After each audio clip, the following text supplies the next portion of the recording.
Hi everybody, welcome back to my video. This is Louise. I hope you're all doing well. In this next video, I'd like to reflect on the kids returning to school, but this time without my dear daughter. She would have been in 7th grade.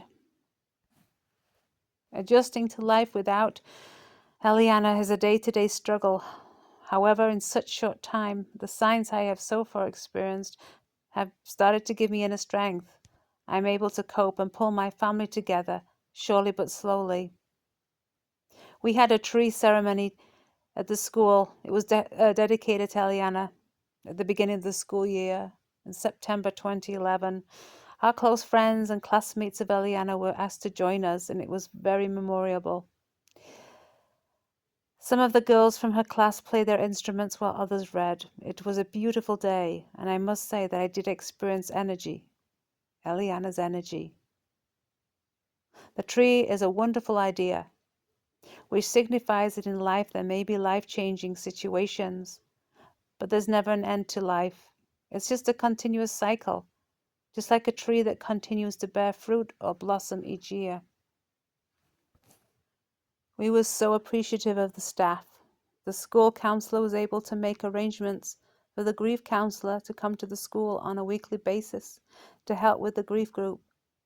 Besides Daniel and Jessica, there were other students who had sadly lost their fathers, so arranging some type of grief counseling was well needed.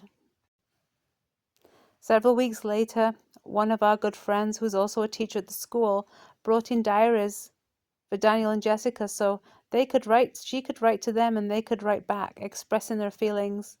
My husband Dan and I thought this was a wonderful idea and would certainly help them come to terms with their feelings and express their profound grief. When I walked into the kids' school, my heart would sink. In my mind's eye, I would vision Eliana. I would see her walking down the hallway. I would see her playing at the gym or eating in the cafeteria, places where she once used to be. Walking into Jessica and Daniel's classroom was a heart-wrenching experience because I would vision Eliana sitting at her desk, knowing that she once was present in this particular classroom. Prior to a meet and greet, special arrangements were made for me to stop by the school to bring in the kids' supplies, as I could not face being with a large crowd. It was too difficult. As I walked into this classroom, I distinctly remember where Eliana used to sit. It was so hard that I even shed a few tears in front of the teacher. These moments hit me hard. The memories were crystal clear, and now my grief felt so heavy. Eliana was part of all this and loved her school and teachers clearly, and it felt like I was stepping into some void that still feels connected to her life. My thoughts of Eliana are still attached to all the memories of her. I know the teachers were very sad too, but we all had to carry on the best we could. Even the playground would make me so terribly sad. The swings she used to swing on, the slides she used to slide down, and the school fields where she used to practice soccer. Seeing this all broke my heart into little tiny pieces, and to think I would never see her again playing and laughing, just being a child. One of the most jarring experiences was seeing her classmates together at school, especially the girls. It was so painful for me, and there were times in the beginning I just had to look away. Once in a while, I did have the strength to look, and I would vision Eliana within the group, wondering who she would be talking to and how she would be acting. How I miss her striking red hair and kind smile.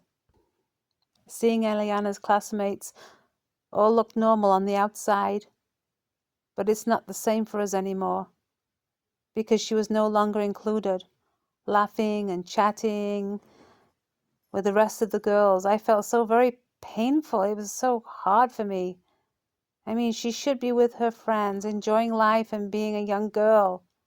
And these memories felt jarring and heavy. I just wanted to go home and cry. These experiences were deeply sad. Oh, I wish I could have Elena back. and for all of us to carry on as a normal family again. I did understand that Eliana's friends had lost one of their valuable classmates, and the teachers lost a valuable student. Her teachers and classmates had lost something special and irreplaceable, and many were grief-stricken also. Unfortunately, I have no idea to this day how they coped with their grief, having lost a classmate. I wish I did know, but I guess young girls and boys have their own way of internalizing and coming to terms with their own particular grief. Sadly, though, since losing Eliana, the contact with the other girls did seem to taper off. I had to move on. Sad as it was, they had to carry on with their lives also, making new friends, and sometimes I even felt a little left behind in some weird way. Today, I still have contact with some of Eliana's former classmates, and I know these girls will always miss a special friend, but things have changed, and I have had to accept this also.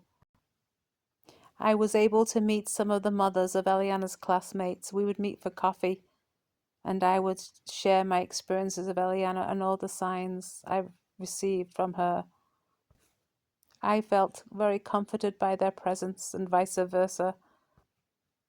I also spoke to the teachers at the school to tell them the experiences I had from Eliana, all the signs. They were excited to hear of my experiences, which brought them great comfort also, and made them smile, and the fact of knowing that part of her is still around. The school had their annual Halloween party, October 2011. The kids seemed to have fun. It was difficult seeing all the children parading around in their costumes, which brought memories back of our own daughter and how she loved dressing up also. There was no doubt in my mind that she was there in spirit. I truly believe that. Her life pretty much revolved around the school while she was here, and I know deep within my soul a little of her energy still lives on at the school today. These early days were not easy, but it's important I share them with you. I do feel that many of you would resonate with me and my experiences. Thank you for being here, and God bless.